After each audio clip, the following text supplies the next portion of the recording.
Hopefully you can see it okay. Okay, these are things I did first period yesterday, but I didn't quite get to in third or fourth period.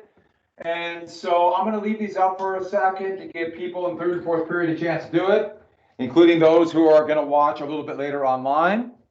And so I'm just going to leave this up. These are the state level progressives, kind of led by Robert LaFollette of Wisconsin. He was considered a trailblazer in this. And Wisconsin used to be a very progressive state. It might be leaning back towards it because, Montana used to be a very progressive state, and it is not anymore.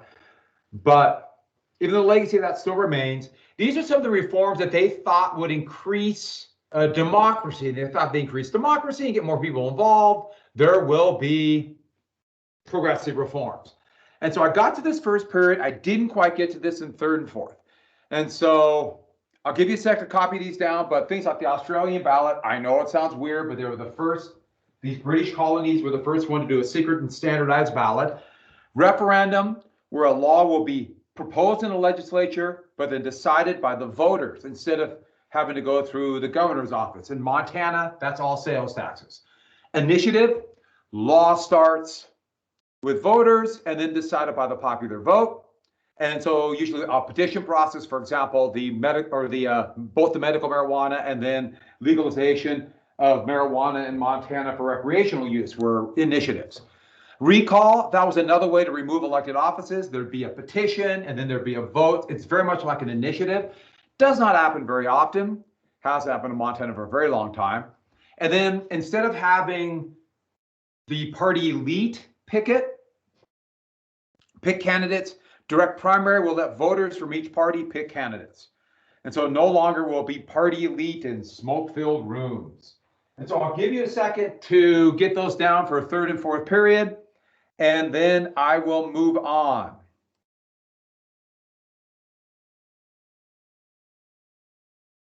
In fact, while you do that, I'm going to set up an assignment very quickly. I started doing it and then I quit for some reason.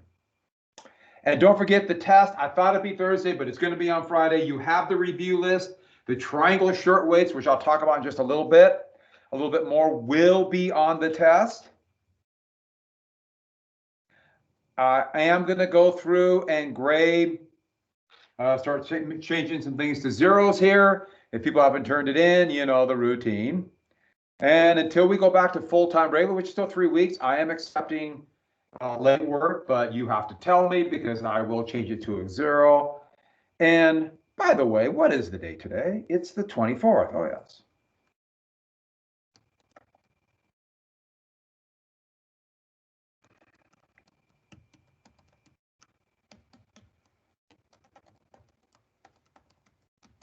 You can hear me type?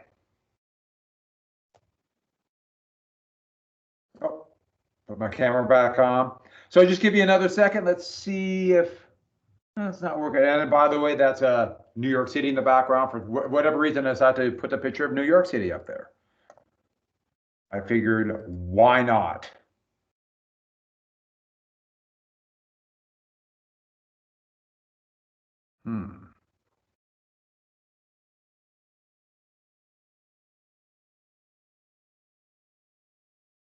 Okay, I just about assigned this for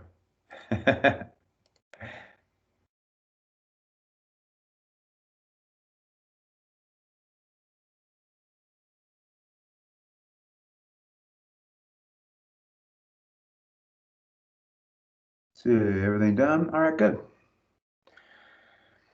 Okay, so yesterday I talked about this progressive reforms, muckrakers, goals of the progressives like social morality, regulation. And don't forget that whole idea of a big middle class. We did a practice thesis yesterday. And same deal, if you want me to look at the thesis you wrote yesterday as a practice, you want me to take a look at it, just put it on chat and just type it in real quick or take a picture or something like that. And I'll go look at it when I get a chance and let you know. I've been seeing very good ones. And don't forget that whole thing about the why. I know I do it, but that's just easy shorthand for me. But the why is the thing that will tie your subtopics, the A, B, and C together. That it's something to tie it all together. That's your purpose, your position of your essay. Sorry, I'm having trouble here looking at things. It just isn't working right. Well, as long as you can see me, it seems like everybody is on. I have the chat open. Good. Here we go. And then talked about nonpartisan elections. Oh, the social gospel and Salvation Army. Nonpartisan elections and going to a city council, city manager system like Helena has. And some cities like New York City have kept the city mayor, but almost all have gone nonpartisan. Nebraska, the whole state of Nebraska, their legislature is nonpartisan. So these are all the progressive reforms on the state level. The thought was then we'll get regulation. Then we'll get the things we want. And there was some of it. You know, Montana would pass pretty strict campaign finance laws. Now the Supreme Court has basically thrown those out in the last 5 or 6 years. You know, Montana did a number of these progressive laws, a few regulations, but the problem was state level. But here's another thing. The thought was by the progressives is this would get more people to vote, even though voter turnout was very high back then, much higher than today. They really thought voters would come out and this would make them feel part of the process. And we did have very high turnout in 2020. It'd be interesting to see what happens in the midterms in 2020 to 2024. But let's see the result. Well, first off, the Interstate Commerce Commission, or the Interstate Commerce, stifled many of the state reforms. We saw this before in the Granger laws, when the Granger laws were thrown out by the Wabash Railroad case. Once they cross state lines, these regulations don't apply. And this is a big deal, from everything from child labor, minimum wage, environmental laws to monopolies. It really limits the state level to do reforms. In fact, that's one of the reasons why those who do not want regulations will talk about returning power to the states, because the states have limited power. And so this is a nice little scam they play. Next, voting numbers actually dropped dramatically once these reforms happened. And the reason why was a direct attack on parties. And I should add, there's a belief today, and it's a false one, but there's a belief that the parties are strong today, and it's all party differences. The Republican Party is stronger than the Democratic Party probably has a party, even though there's more Democrats. But the parties actually themselves are very weak and dysfunctional, both major parties today, incredibly weak. And we know that for certain because over a third of all voters, in some states as high as 50% claim to be independents. You would not have that many independents if the parties were strong. Oh, sure, you know, they talk about party differences and people seem to be more polarized than ever before, but as functioning parties, they're both pretty weak. And this would start in the progressive era. Even though the progressive era, their party differences were a little like today. Both parties were like, that is my team. Like in the South, it was just, if you're white, you're a Democrat, period. And it was your team. And it's a little bit of that today. Democrats, a little bit, Republicans, probably more so. But first off, parties, oh, I forgot to type something in. Best laid plans of mine and men. Let me add one more thing here, just deal with it.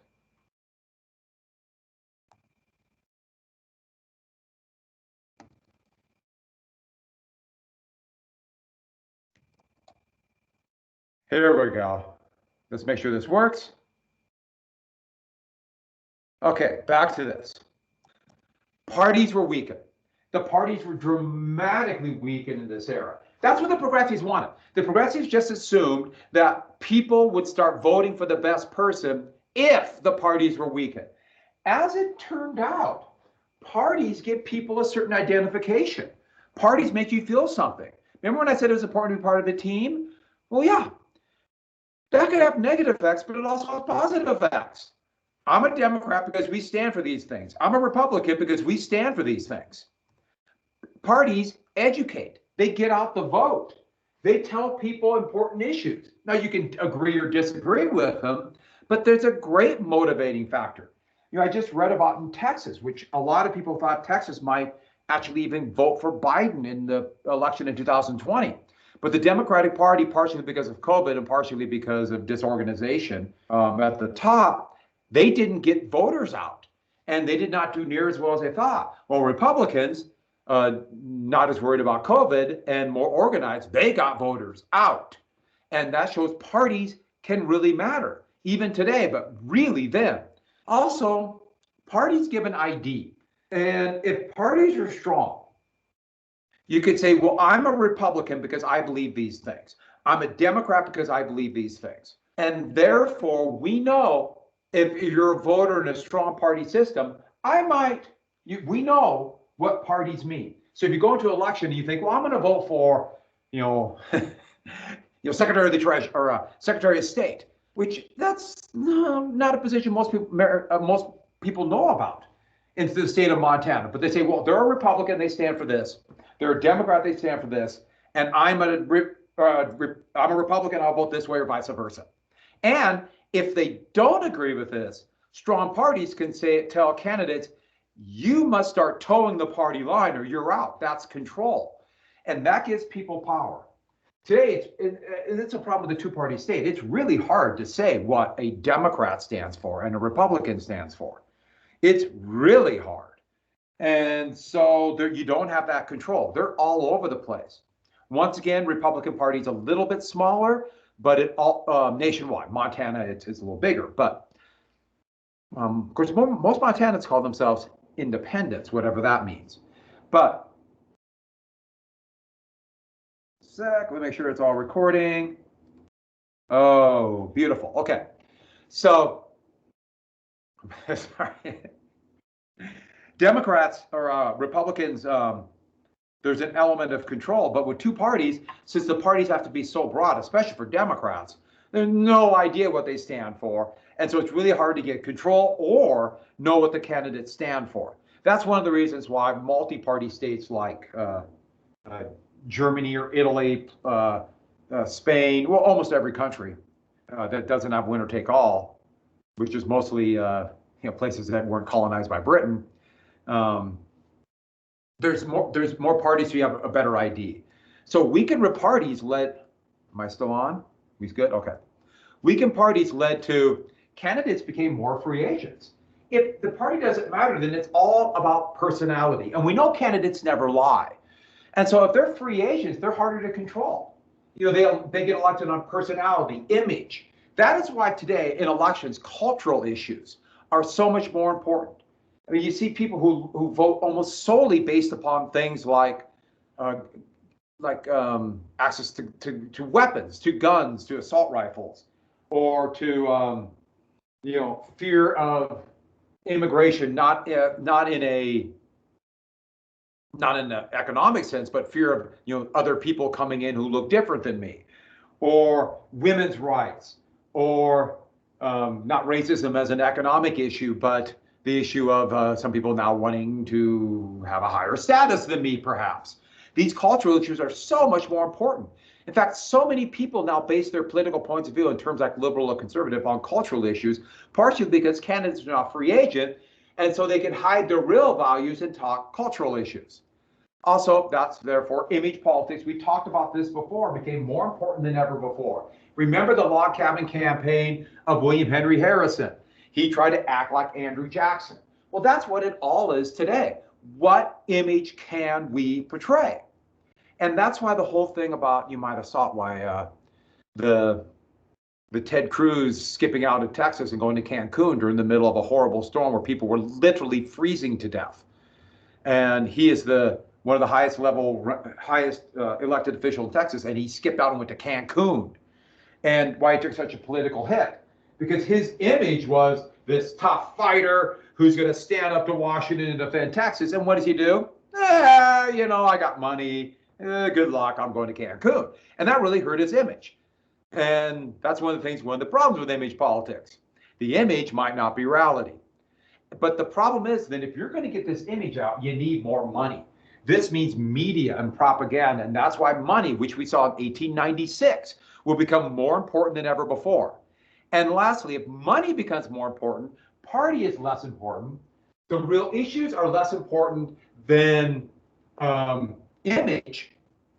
This cultural issues, therefore, real groups that represent people become less important, and interest groups fill the vacuum for parties. And that is why I have this cartoon.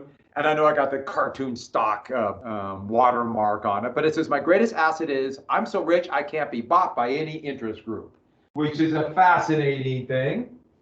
In fact, it is pretty amazing. The state of Montana, one of the things that the governor really pushed, and I have people telling about the governor right now, is that Gianforte is so rich. He's one of the richest people in the United States. He's so rich that he can't be bought by any interest group. Well, doesn't that kind of mean he has an interest group? But still, that was seen as a positive. But interest groups come in, and these are pretty narrow interest groups. They could be for certain businesses, like you see a generic business one like the Chamber of Congress, or individual interest groups for like car manufacturers. The restaurant industry has a really powerful interest group. In the state of Montana, the Tavern Association is so powerful. It's hard to even describe. That's one of the reasons why liquor or alcohol licenses are so expensive. But what happens is, if it's interest groups, they almost always represent those with money. And therefore, it edges the country on towards a plutocracy. And a plutocracy is a government made up of the rich.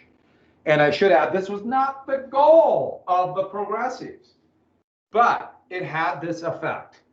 And we will see it time after time. Doesn't mean it has happened, but as you know, interest groups are really powerful. And those with money then are even more powerful. And labor unions are one, but labor is really weak now, especially in Montana. Environmental groups have a little bit of influence, but you notice it's very narrow. And this will lead to voter apathy. If people do not feel as though the politicians are representing them, then why vote? If they only represent some interest group, they only represent some group besides me. In fact, it is shocking the number of polls in the United States of both political parties will talk about how government only represents the wealthy, government represents corporations, governments represent monopolies. And this is part of the reason why you have a combination of people not voting, or they vote on single issues or on kind of the image. That is why I'm really curious to see what happens to the numbers of voters, especially for Republicans in this last election in the state of Montana, because so much of their voter turnout was driven by a love of the kind of the cultural idea of what Donald Trump was and COVID. It's really going to be interesting. And the Democrats really didn't have a response. Let me rephrase that, had no response at all. And so this is where we get this great day, or what a great day to cower before the gun lobby and other powerful interest groups, and that's members of Congress. I think that's pretty clever. And so, speaking of state level reforms, that's where we get to the Triangle Shirtwaist Fire. And the Triangle Shirtwaist Fire, in fact, I don't know why I did this. That's one word. There we go. The Triangle Shirtwaist Fire. And the shirtwaist, literally what it meant was a shirt, usually with a paper collar that you could throw away because washing was harder to do, and a waist meant that had a waist that you could tuck into a shirtwaist. So it had a waist. So it had a shirt that would cover your waist and you could tuck it in. And it was pretty common to wear pants. You see pictures of them. The pants got higher and higher, and they're like be over the belly button. This is kind of a weird look. That was the style. Well, this was a sweatshop. Horrific conditions, as you saw in the video. And as we saw the big things happen there, they wanted to form a union. What just happened here? Here we go. And horrific working conditions. Once again, you have to explain this. I want examples of this in your short IDs. You saw this about the working conditions and the way that the young women were treated. They locked the doors to keep union organizers out. Incredibly dangerous. Lint floating through the air. And lint floating in the air is a similar thing. It's like coal dust. Remember the Maine. 146 people would be killed. You notice it says 154 in the world. It would turn out, fortunately, some of the people they thought died didn't die. The owners would be acquitted. This set out a national controversy. You saw that, the number of people that came out for the funeral for this, and the realization hit that we better do something. I mean, how can we do this to Americans? Yes, there's an element of, I'll never have that job, or they're a bunch of immigrants. But this would lead to some laws, some regulations, some child labor laws, but there was a real push against this. These are state jobs. The state can regulate working conditions. The state can regulate child labor laws technically, but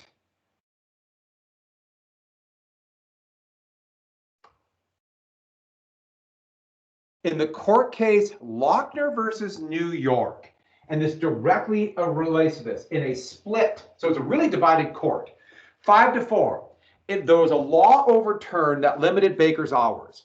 By the way, this is the Fuller Court, and you don't have to write that down. I just put that there so I wouldn't forget, because I kept forgetting the name Melville Fuller. How could you forget the name Melville? By the way, that man at the bottom is Fuller. And what they said basically was, you can't limit the hours of bakers. By the way, here are bakers working here. City bakers is one of the places, and bakers are working 70 to 80 hours a week. I'm not kidding. That's how many hours a week they were working in horrifically dangerous conditions with open flame, along with knives and other potentially dangerous hazards on the job. But what they said is, hey, these workers signed a contract, and that is sacrosanct. Now, it was brought up, wait a second, workers have no power. Doesn't matter. And this will lead to what's called the Lochner Era. And Lochner Era meant probably one of the most conservative pro-business times. We're getting more and more where conservative is going to be pro-business policies. And I'm talking economics and literally judicial activism, where they would overturn a number of laws, the most conservative Supreme Court until today. Today, this court is very much in the realm of the Lochner Era. So, for example, they would throw out child labor laws, they would throw out worker safety laws. This would be the court that would still be here. A lot of these members, when President Roosevelt, Franklin Roosevelt, would come in with a New Deal. So that's the Lochner Era. And the point is, with this, the realization hit that progressives will not work unless it's on the national level. And that is why it has to be national. This is kind of repeating this interstate commerce. By the way, this that kind of creepy picture you see right there that's been in the background, that's TR running as a third party, William Howard Taft, and Woodrow Wilson. The three major candidates, yes, three, and actually there'd be four, we'll get to that, in the 1912 election. All of them were progressive or further left. Which is that, well, two of them were progressive. Well, Taft was more centrist, but the most progressive that the country had ever been. 1912 was an amazing election. I mean, some of you look, if you've read ahead in the history, know that World War I's coming, and that might change a few things. So let's talk about Teddy Roosevelt. Teddy Roosevelt, and I will take some time after the AP exam. I did this last year, where you have to go through certain things. But I went through, there's a bunch of great Teddy Roosevelt stories. He's just this amazing guy, the youngest man to ever be president. Kennedy was the youngest man to be elected president. But Roosevelt was just this gregarious man, full of energy, good and bad. It's a complicated man. But I'll tell you stories after the exam, because I have a bunch of stories about him, also Lyndon Johnson. But he came in as progressive. Remember, Marcus Hanna called him that damned cowboy. But he was not quite as progressive as Hanna thought. But a couple of things he did. The anthracite coal strike happened. Okay, anthracite, this is a coal strike in West Virginia. And he stepped in to this coal strike right here. And this is him as a fair arbiter of the differences between workers and labor. And why this is so important, even though he wouldn't be consistent on this, it was the first time in history, well, first time since Abraham Lincoln, that there would be a president that was relatively pro-labor. First time since Lincoln. Of course, that also shows you how far the Republican Party has shifted since Lincoln. But the first time, this was a big deal. And that's what Franklin Roosevelt would pride himself on, a fair arbiter. We are generally anti-labor as a country today, including from President Trump to President Biden, and Montana is incredibly anti-labor. But they also created a Department of Labor, and perhaps the first Labor Day, but it would not be on May Day, and just for a day off. And he also very aggressively used what he called the bully pulpit. He used his power as president to push bills through, and the fact that the media loved him. He would to try to get bills passed. He called it the bully pulpit. He loved the term, bully. Bully to him was good. Bully was a sec. Okay, deer went by. I had to stop and look at deer. An exclamation, exclamation of almost joy. And here he is, like ordering the Senate what to do. And he's in his Rough Rider garb, even though that's not how he dressed as a Rough Rider. But in 1904, this is where he started to come into his own. Teddy Roosevelt would get the Republican nomination. Marcus Hanna actually tried to run as an anti-Roosevelt, anything to get Roosevelt out. But Hanna died before the convention. Roosevelt died. Don't worry about Charles Fairbanks as vice president. He was a relatively non-entity. The Democrats responded with one of the most conservative choices, pro-business choices in history. It's actually kind of amazing how far the Democrats went the other way. Because the Democrats, remember, just the last election was William Jennings Bryan, the anti-monopoly candidate, and now they nominated a corporate lawyer, Alton P. Walker. That shows you how things are kind of reversed. But big business was still in the Republican Party. Roosevelt took their money, and they assumed that Roosevelt talked a good show about conservatism or about progressivism, but was really, in essence, relatively conservative. So when the election happened, it was actually a very boring election in terms of any controversy, but Roosevelt did something unusual, had never really happened before. He came up with, okay, there have been slogans, but he came up with a progressive platform, and he dubbed it the Square Deal. And the Square Deal, and here's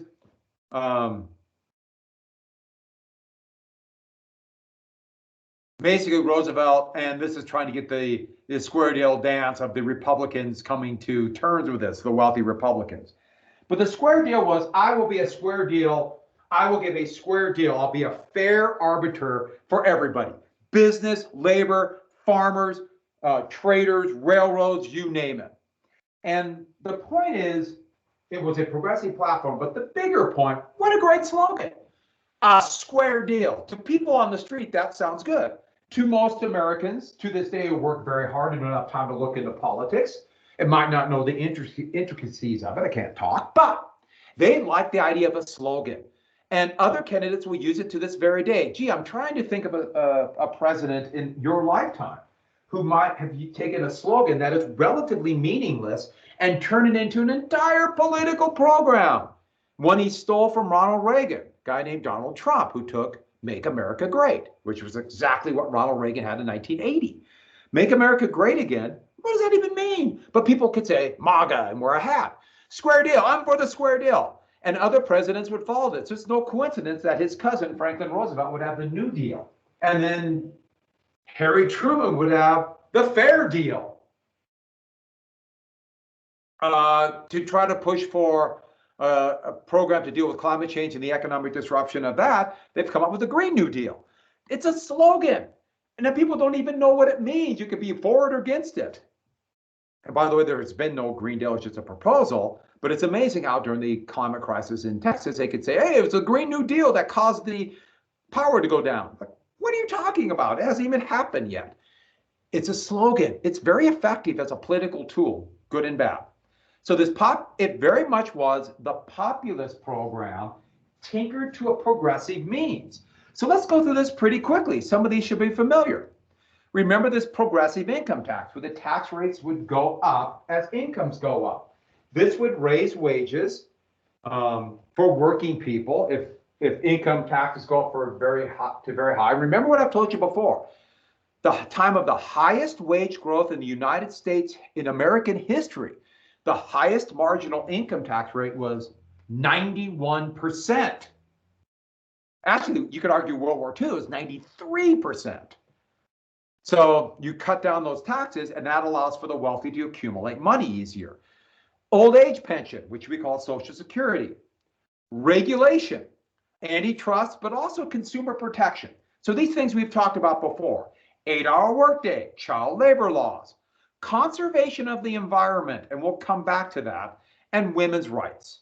And so that is his square deal. There are other things too, direct election of senators, and he hinted at civil rights, but he was always on the fence on that. But this is a very progressive policy. And a lot of this would not happen under him. In fact, almost none of it would. But you could see it happen under his cousin, Franklin Roosevelt. He also talked about health care. Healthcare was actually becoming something that actually could work, but was quite expensive. And that's never happened here. Some kind of national healthcare. But that's the square deal. And this is a big program because it took those populist ideas and now it's one of the mainstream 3 political parties. And this kind of was Democratic, but now it's Republican. You're going to see him get a lot of Democratic votes. And I jumped the gun here, backtrack. We'll come back to the jungle. Okay. Teddy Roosevelt won, but the old guard, conservative Republicans, led by the big money people like J.P. Morgan and Nelson Rockefeller. He was governor of New York in the 60s. John D. Rockefeller were furious with him. And Roosevelt took their money and then immediately tried to do his progressive program. They would not forget. And they would pay Roosevelt back and they would get him. And also Roosevelt rather foolishly said, I will not run again. Well, he loved being president. He wanted to run again. So he already was, remember I mentioned this term before, a lame duck. And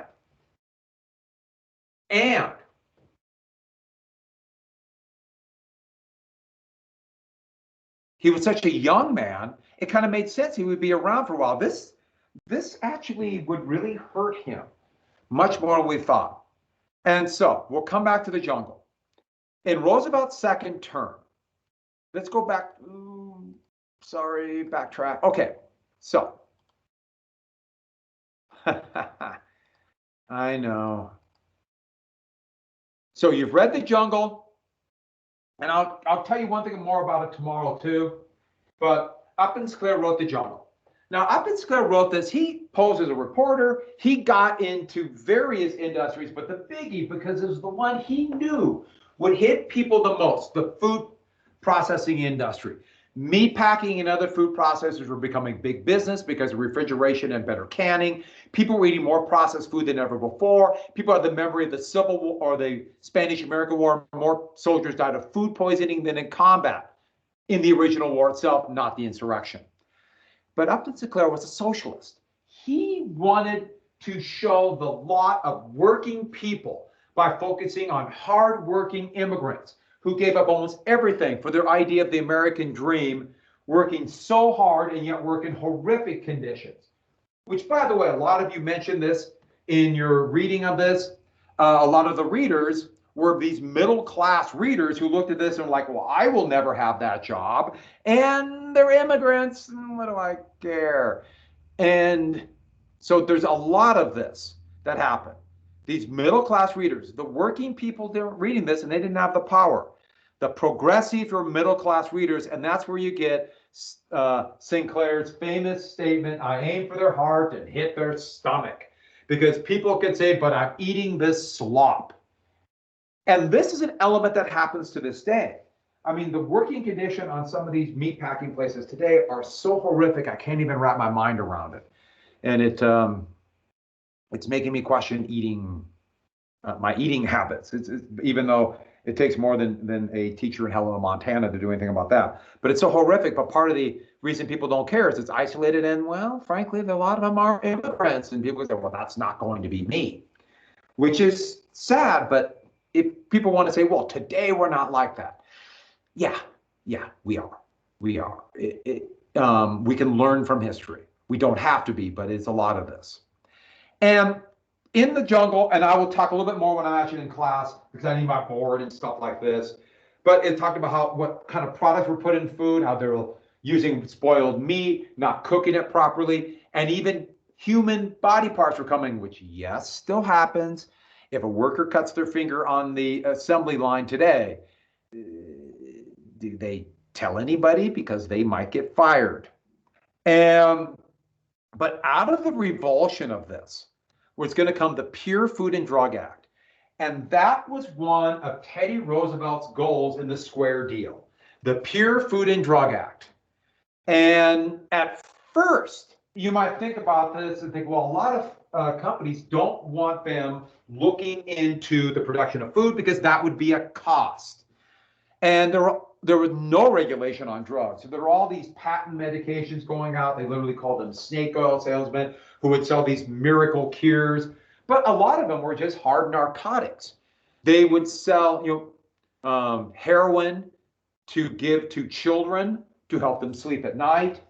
Cocaine was put in Coca-Cola. There was an added cocaine. The Dr. and Dr. Pepper was heroin.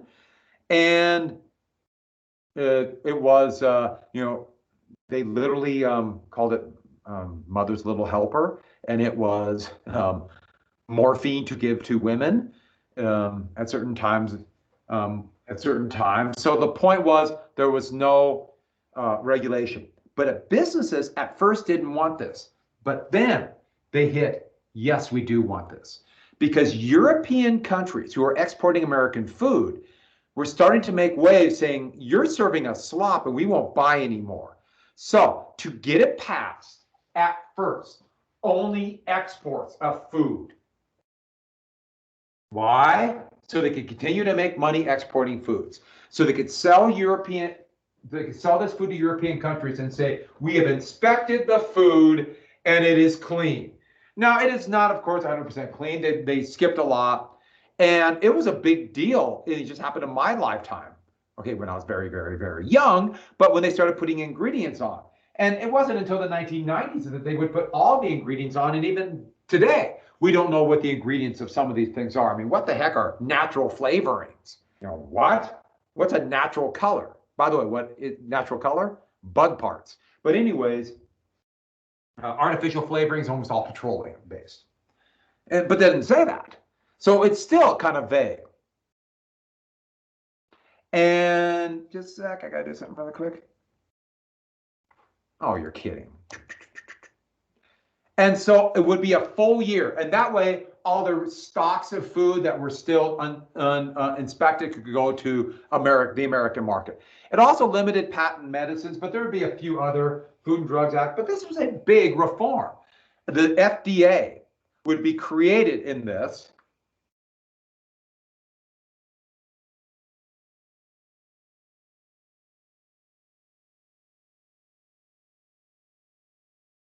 The Food and Drug Administration that would look and regulate food.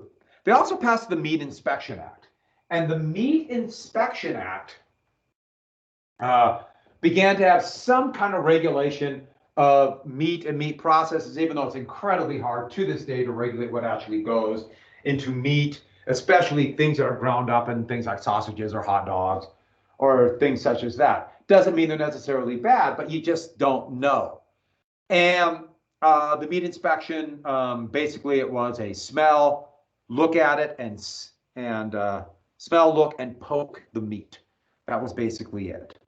So this was the jungle really hit Roosevelt, or got Roosevelt a lot of, got Roosevelt what he wanted in the Pure Food and Drug Act and the Meat Inspection Act, even though it was relatively limited. But I should add, no company would ever let Upton Sinclair in it again. He would write a book called Oil, for example, an expose of the oil industry. We're not done with Sinclair. And so we have those things on top we've already talked about. So let's jump to the very bottom one. So don't worry about the things on top. The only other major success he had was the Hepburn Act. And the Hepburn Act would strengthen the Interstate Commerce Commission. And so I made this, and normally in class what I would do is I would talk about the jungle separately, but the weird schedule and time limitations, I'm not doing that. That's why I have that stuff on top just to remind you. And so don't worry about that. Just write down the Heparin Act. That's strengthened regulation of the railroads. And here you have TR, and there's the railroads. Been rolling a little too high. It did actually regulate the railroads much better. And into the 1960s, railroads were relatively successful, but they started making their own business decisions that basically almost destroyed them. It's now called the Overland Transport Administration, and they basically allow for monopolies. And so that's another story down the road. One of his biggest successes would be in conservation. And this is the last thing I'll talk about today. With that, we'll get to the election, handing the election. Conservation. Teddy Roosevelt was very influenced by what they called then a naturalist. Today we call an environmentalist, John Muir.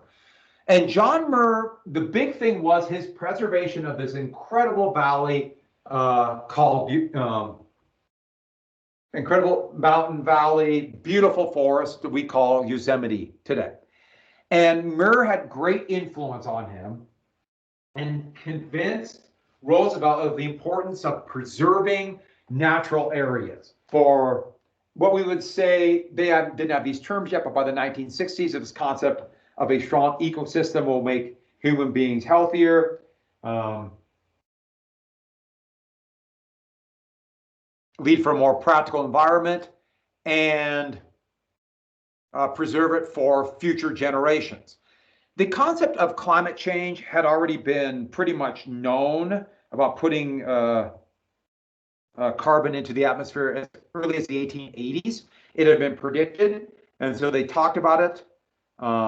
Nobody really understood the implications of that. Not until the oil companies really started seeing it in the 1960s. They kept it secret, and it would come out, even though they desperately deny it. Everybody acknowledges that it's happening. Well, let's put it this way. Everybody in the know acknowledges it. Some people think they won't be hurt by it, but it's happening. And they knew about it then, but it wasn't that big of a deal. And I should add the same thing for pollution. They knew it, but it was still seen as, well, but it's not going to be that bad. But it created the Forest Service. But let's get back to this. The Forest Service was fitting under Roosevelt's idea of conservation. Conservation is not necessarily the same as we would think of as environmentalism. It was conserving this for future use. And so Roosevelt was thinking, we have to conserve the forests so we'll have trees to cut down later, because they just about cut down almost all the trees in the United States by 1900, about 97%. And, trees roll back, but still. Also, Roosevelt wanted to hunt. He loved to kill animals. And he understood that if you destroy the forest, he might not have animals to kill tomorrow. And so he wants to save them today so he could kill them tomorrow. And that's part of the whole story of the teddy bear and things like that. Also, Roosevelt, the thing about water. In all these dry lands of the West, waters and rivers run right to the sea. They just flow right to the ocean. And we want to conserve that water. We have to save it. And that's where we get to the Forest Service would be created under Roosevelt, and out of the Forest Service would become the Park Service. Oh, I should add for the Forest Service. That's why the Forest Service is part of the Agricultural Act. And there has Roosevelt as the practical forester, protect and preserve the remaining forests upon public lands. They base their uniforms on military uniforms. And their agricultural department, and they always talk about everything from trees, preserving trees, or for animals in the forest, they talk about harvesting them. You might have heard that. But one of the most important acts would be called the Reclamations Act.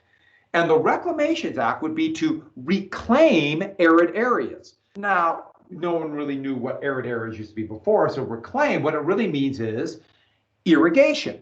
We will irrigate these areas and reclaim them for agriculture, these dry areas. And how do you do that? Well, you have dry areas with rivers running through it.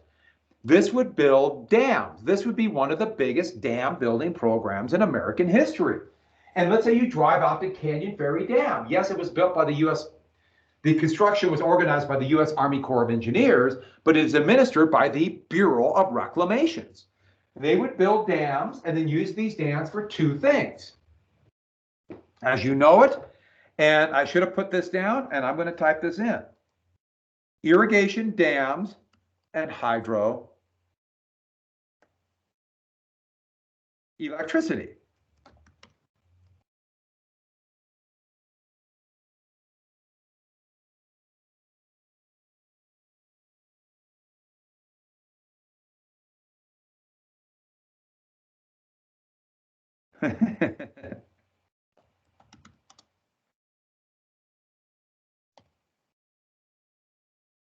So let's go back. Here we go. Irrigation, dams, and then also for hydroelectricity. Now they started building a lot of dams, but the era of the biggest dam building would be the New Deal, where they would take this to a next level. And that's where most of the dams across Montana, including the biggest in Montana, Fort Peck, the biggest dam in the lower 48, Grand Coulee, also Hoover Dam. So that's conservation. Save it for later. And let's get to one more thing and I'll quit. The last one, I almost forgot this, the trust buster. He would also get the reputation as the first president to use the Sherman Antitrust Act, the SATA, to break up monopolies. Remember, trust equal monopolies. And so here we have him, and very exaggerated of him with the big stick, breaking up the monopolies. Of course, also everything else. And the first big one he had broke up. They didn't allow this massive merger that would have created a huge railroad trust called the Northern Securities Trust. It would have been two railroads in Montana, the Great Northern and Northern Pacific, actually three, the Great Northern, Northern Pacific, and the Burlington route. It also had other smaller routes for a huge railroad monopoly. He broke it up, did not allow it to happen. They would eventually merge in 1974, called Burlington Northern, and now that is the Burlington Northern Santa Fe. So it would eventually happen when monopolies, they quit enforcing monopolies. But they began to initiate the break up of Standard Oil. And this would actually be completed in 1910 by the Justice Department. Standard Oil was broken up into smaller oil groups. So you have Standard Oil of New Jersey, Standard Oil of Ohio, Standard Oil of California, etc. Standard Oil, but that's where you get SO and then Exxon. And that's where Roosevelt will come up with this concept of there are good trust and bad trust. And thus you see him with, he beat the bad trust, a bear.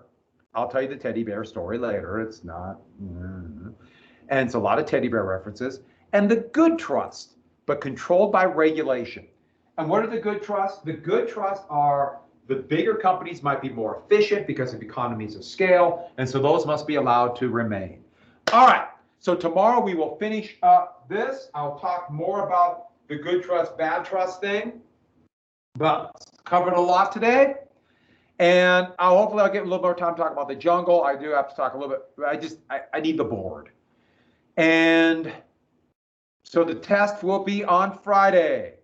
If there's any questions, send them to me. But if not, I will see you tomorrow.